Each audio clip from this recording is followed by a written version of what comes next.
ሰላም የተከበራችሁ የቅርንጫፍ ጽሕፈት ቤታችን ግብር ከፋዮች፣ ስሜ ሀና ንጉሴ ይባላል። የታክስ ከፋዮች ትምህርትና መረጃ አቅርቦት የስራ ሂደት አስተባባሪ ነኝ።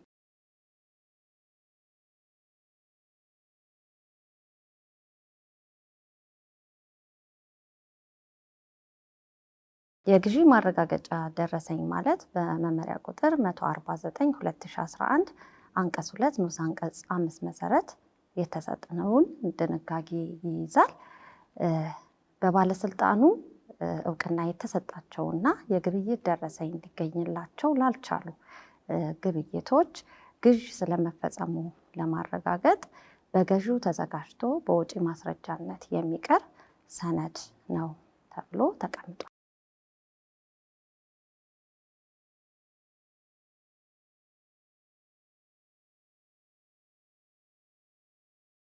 ይህንን ደረሰኝ ለመጠቀም በባለስልጣኑ ግብር ከፋዩ አስፈቅዶ የሚጠቀም ይሆናል ማለት ነው።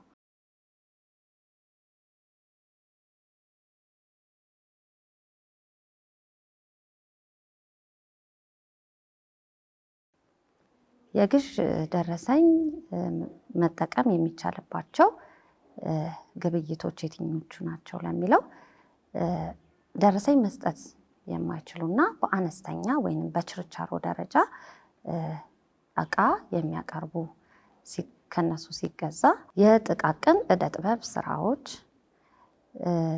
የማገዶ እንጨትና ከሰል ግዢዎች፣ ከኮንስትራክሽን ስራዎች ጋር ተያይዞ ለኮንስትራክሽን ግብዓት የሚሆኑ የእንጨት፣ አሸዋ፣ ጠጠር፣ ኖራ እና የመሳሰሉ ግዢዎች ሲፈጸሙ በባህላዊ መንገድ ከሚያመርቱ ገበሬዎች የእንስሳ፣ የእህል፣ ጥራጥሬ እንዲሁም የአትክልትና ፍራፍሬ ግብይት ሲፈጸም በጉልበት ስራ የሚከናወን የመጫንና የማውረድ ስራ ጋር ተያይዞ እንዲሁ ደግሞ የትራንስፖርት ኪራይ አገልግሎት የቱሪስት ከማጀብና ከመምራት ጋር ተያይዞ ለመጓጓዣ የሚያገለግል የእንስሳ ኪራይ፣ ያገለገሉና የወዳደቁ እቃዎች ግዢ እንዲሁ ደግሞ የንግድ ስራውን ካቋረጠ ሰው የሚገዛ የንግድ ስራ ሀብት ከደረጃ ሀመርሃ ግብር ከፋዮች የኪራይ ግዢዎችን የእቃ የአገልግሎት ግዢ በሚፈጸምበት ጊዜ ይሆናል። ከላይ የተገለጸው ቢኖርም ፍቃድ በሚሰጥ አካል በአነስተኛ ደረጃ የማምረት ፍቃድ ከተሰጣቸው አምራቾች ለሚፈጸም ግዢ ግን ይህንን ፐርቼዝ ቮቸር መጠቀም አይቻልም።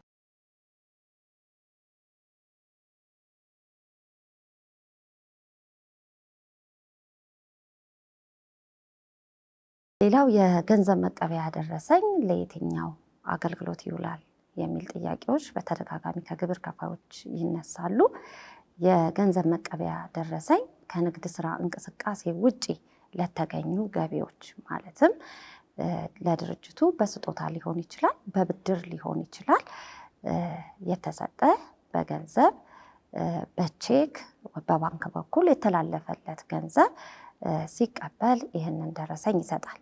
ከዚህ በተጨማሪ ደግሞ ድርጅቱ የዱቤ ሽያጭ አከናውኖ የዱቤ ሽያጭ ደረሰኝ የሰጠ ቢሆንም ገንዘቡን በሚሰበስብበት ጊዜ የዱቤ ሽያጭ ደረሰኙ ላይ የተጠቀሰውን ቁጥር በማወራረስ የገንዘብ መቀበያ ደረሰኝ ቆርጦ መስጠት ያስፈልጋል። እዚህ ጋር ሌላ ያስቀመጠው ምንድን ነው? የተጨማሪ እሴት ታክስ ተመዝጋቢ ሆኖ ከማንኛውም የሽያጭ ወይንም አገልግሎት የእቃ ሊሆን ይችላል የአገልግሎት ሽያጭ ቅድመ ክፍያ የሚቀበል የተጨማሪ እሴት ታክስ ተመዝጋቢ ከሆነ ግን መስጠት ያለበት የተጨማሪ እሴት ታክስ ደረሰኝ መሆኑን መመሪያ ቁጥር 149/2011 ያስቀመጠበት ሁኔታ አለ ማለት ነው። የዩቲዩብ ቤተሰቦቻችን ይህንን ቪዲዮ አይታችሁ ከጠቀማችሁ ለሌሎች እንዲደርስ ላይክ፣ ሼር በማድረግ እንዲደርስ እንድታደርጉልን፣ እስካሁን ቤተሰብ ያልሆናችሁ ደግሞ ቤተሰብ መሆን ትችሉ ዘንድ ሰብስክራይብ በማድረግ የደወል ምልክቷን በመጫን ቤተሰብ እንድትሆኑ፣ እዚህ ላይ ሀሳብ አስተያየት ካላችሁ ደግሞ በኮመንት ሴክሽን እንድታስቀምጡልን በትህትና እንጠይቃለን። እናመሰግናለን።